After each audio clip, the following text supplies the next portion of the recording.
الرحیم۔ سورہ مائدہ کی آیا نمبر 6 کے اندر اللہ تعالیٰ نے ارشاد فرمایا،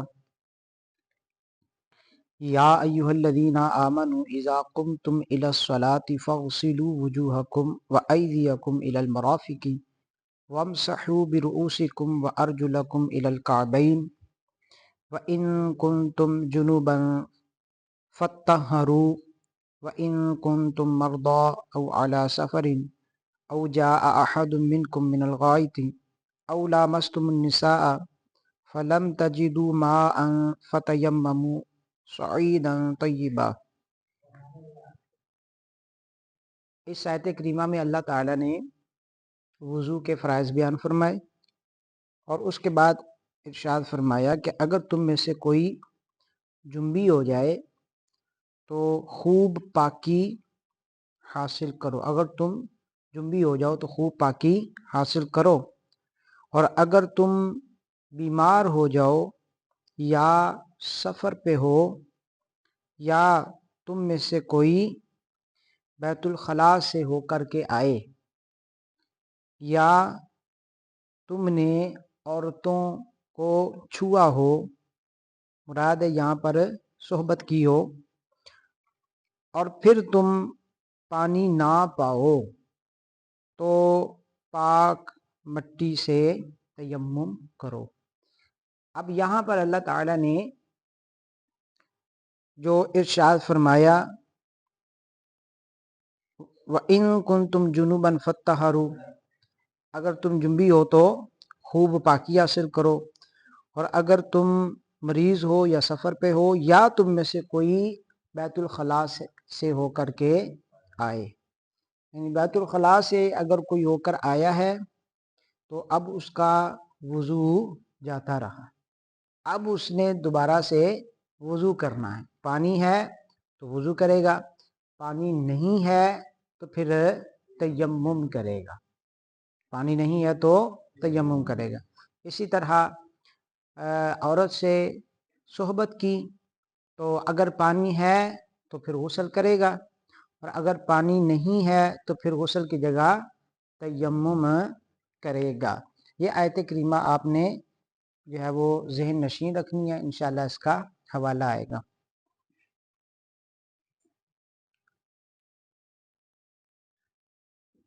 آج ہم پڑھیں گے انشاءاللہ نواقض وضو، یعنی وضو کو توڑنے والی صورتیں۔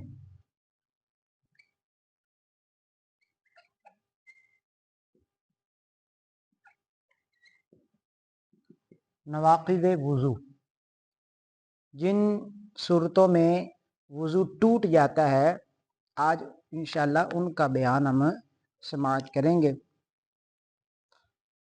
سب سے پہلے تو یہاں پر یاد رہے کہ ہر وہ شے کہ جو سبیلین سے خارج ہو وضو کو توڑ دے گی۔ سبیلین یعنی دو رستے، سبیلین کا مطلب ہوتا ہے دو رستے، مراد ان سے شرمگاہیں، تو شرمگاہوں سے جو کچھ بھی نکلے گا وہ وضو کو توڑ دے گا۔ اب اس پر جو ہے ہم ایک ایک پہ بات کرتے جائیں گے، اور انشاءاللہ جس کا جو حوالہ جو ہے وہ قرآن پاک سے یا حدیث پاک سے مجھے ملا ہے تو انشاءاللہ اس کو بھی ساتھ میں کوڈ کرتا چلوں گا۔ بسم اللہ الرحمن الرحیم۔ سب سے پہلے بیان فرماتے ہیں کہ پاخانہ، نمبر 2 پیشاب، نمبر 3 ودی، نمبر 4 مزی، نمبر 5 منی، نمبر 6 پتھری، نمبر 7